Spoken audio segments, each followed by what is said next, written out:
मैं आपको मंगलवार की एक बहुत ही सुंदर कहानी सुनाने जा रही हूँ। उम्मीद है आपको पसंद आएगी।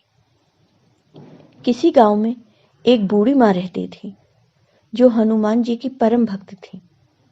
वह हनुमान जी का पूजन नियम से किया करती थी। बूढ़ी माँ रोज एक रोटे का चूरमा बनाती और हनुमान जी को भोग लगाती और कहती, लाल लंगोटो हाथ में सोटो, ले बाबा तू साबुत रोटो, मैं तनु दों तड़ापे, तू मन दिए बुढ़ापे। जब बहू देखती कि सासू जी चूरमा बनाकर रोज रोज कहाँ ले जाती हैं, तब एक दिन बहू ने कहा, सासू जी आपको जितना चाहिए आप ले लीजिए, लेकिन गांव में बांटने के लिए चूरमा नहीं है।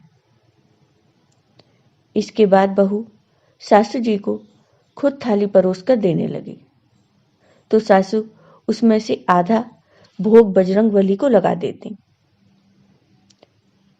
बहू ये सब देखती। इसके बाद बहू अपनी सास को चौथाई भोग देने लगी। तब उसकी सास बजरंगबली को पूरा भोग लगा देती। फिर बहू ने अपनी सास को भोग देना बंद कर दिया। सास भूखी प्यासी कमरे में बंद हो गई। तब रात को हनुमान जी आए और बोले, लाल लंगोटो हाथ में सोटो, ले माई तू साप तो रोटा। तब उस बूढ़ी माँ ने रोटा लेकर चूरमा बनाया और बजरंगबली को भोग लगाया और खुद भी खा लिया। इसी तरह समय बीतने लगा। एक दिन बहू ने सोचा, इतने दिन हो गए सासू जी बिना खाए पिए हैं, फिर भी मोटी टंगड़ी हो रही हैं। तब बहू ने अपने बच्चों को सासू माँ के पास भेज दिया और कहा कि जाओ देखो दादी क्या खाती हैं। तब बच्चों ने देखा, रात को हनुमान जी आए, रोटा दिया। बूढ़ी माँ ने चूरमा बनाकर भोग लगाया और उसके बाद खुद भी खाया और बच्चों को भी खिलाया। सुबह बच्चे जब अपनी माँ के पास गए तो उन्होंने माँ को बताया कि माँ, दादी के पास एक लाल मुंह का बंदर आता है और वो ही रोटा देकर जाता है। इधर बहू के घर में धन संपत्ति का विनाश होने लगा। दूसरे दिन बहू रात को चुपचाप देखती रही। जैसे ही बजरंगबली आए, बहू ने उनका पांव पकड़ लिया।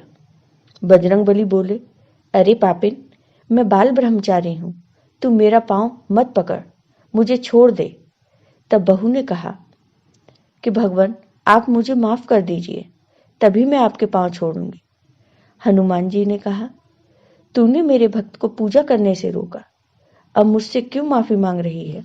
बहू ने कहा, भगवान मेरी आंखें खुल गईं, अब मैं मना नहीं करूंगी। सासू माँ जितना चाहें उतना भोग लगा सकती हैं, जैसे चाहें आपकी भक्ति कर सकती हैं, और मैं भी अपनी सासू माँ के साथ मिलकर आपकी पूजा किया करूंगी। तब हनुमान जी ने कहा, ठीक है, जाओ, अब सब ठीक हो जाएगा। उसके बाद बहू बेटा अपनी माँ के साथ हर मंगलवार को हनुमान जी की पूजा करने लगे। हनुमान जी की कृपा से उनके घर में फिर से धन संपत्ति सब कुछ आ गया और बहू बेटा और माँ साथ साथ सुखपूर्वक रहने लगे। जय हो हनुमान जी की। हे हनुमान जी, जैसे आपने अपने भक्त बूढ़ी माँ पर कृपा की, वैसे ही अपनी सभी भक्तों पर कृपा बनाए रखना। आपको ये वीडियो पसंद